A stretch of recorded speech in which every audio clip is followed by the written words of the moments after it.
Carson. He joins us from Casco. Hey, Keith, how's it looking where you are? Hey guys, yeah, it's pretty rugged here. We're in Casco, just off 302. Sebago Lake would be kind of behind me if you could see it through all these trees. And almost every side road that we looked down looked to be some variation of this.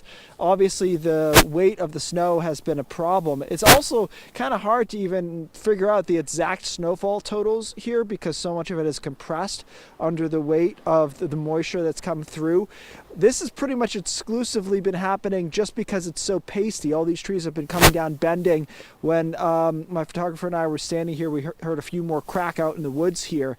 The positive, and perhaps why we're seeing the power outage numbers stabilize in a lot of spots, is that the snowfall rate has greatly reduced here, and the winds have slackened quite a bit in a lot of spots. So we do still have the heavy tree loading here, but we don't have the same level of wind. It doesn't take much, just enough to sway trees and start cracking them back over. But what we're seeing on all these side roads is kind of the same story over and over again. The good news, as some of our other reporters talked about, is the main roads are relatively passable here. That has something to do with the surface temperature of the roads. Now tonight we'll probably some additional accumulation as surface temperatures come back down, but we get this low kind of vertically stacked, so we're not going to have quite as much moisture to work with here. Something that strikes you that when you look at these roads as you talk about power restoration, that's obviously a huge theme for today's storm.